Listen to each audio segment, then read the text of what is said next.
New Prime Minister garnering attention, Andy Burnham has just been sworn in, and the headline in every paper says the same thing: good growth in every British postcode hoopglib as he steps into the role.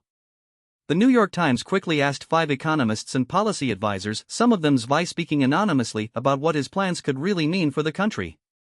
Burnham's central thesis is a bold one: give more power to local authorities so they can decide what drives growth in their own area.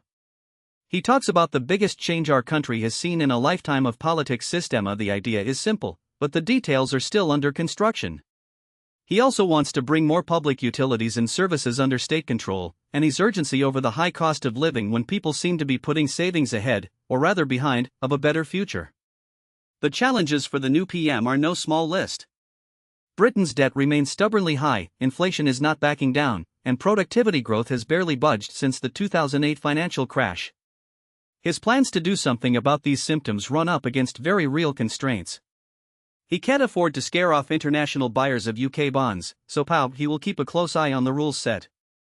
He is expected to follow the debt and spending limits laid down by Rachel Reeves, his new incoming Chancellor.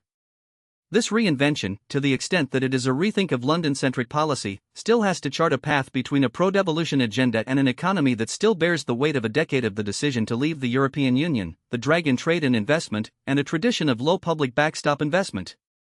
In the words of David Aikman, director of the National Institute for Economic and Social Research, growth is the big challenge the UK faces, and he added that a stronger economy would make the heavy lifting of clean energy transition and pension support far more doable. A short quiet moment can shift how governments think.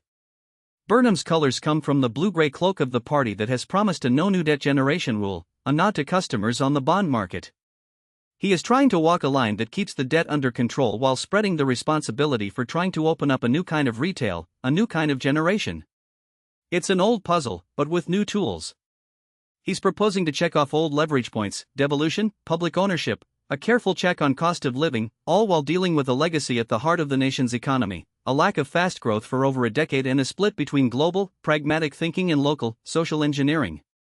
As we turn the page to this new chapter, the world will be watching how the United Kingdom decides if a combination of decentralization, public ownership and frugal debt policy can reignite the.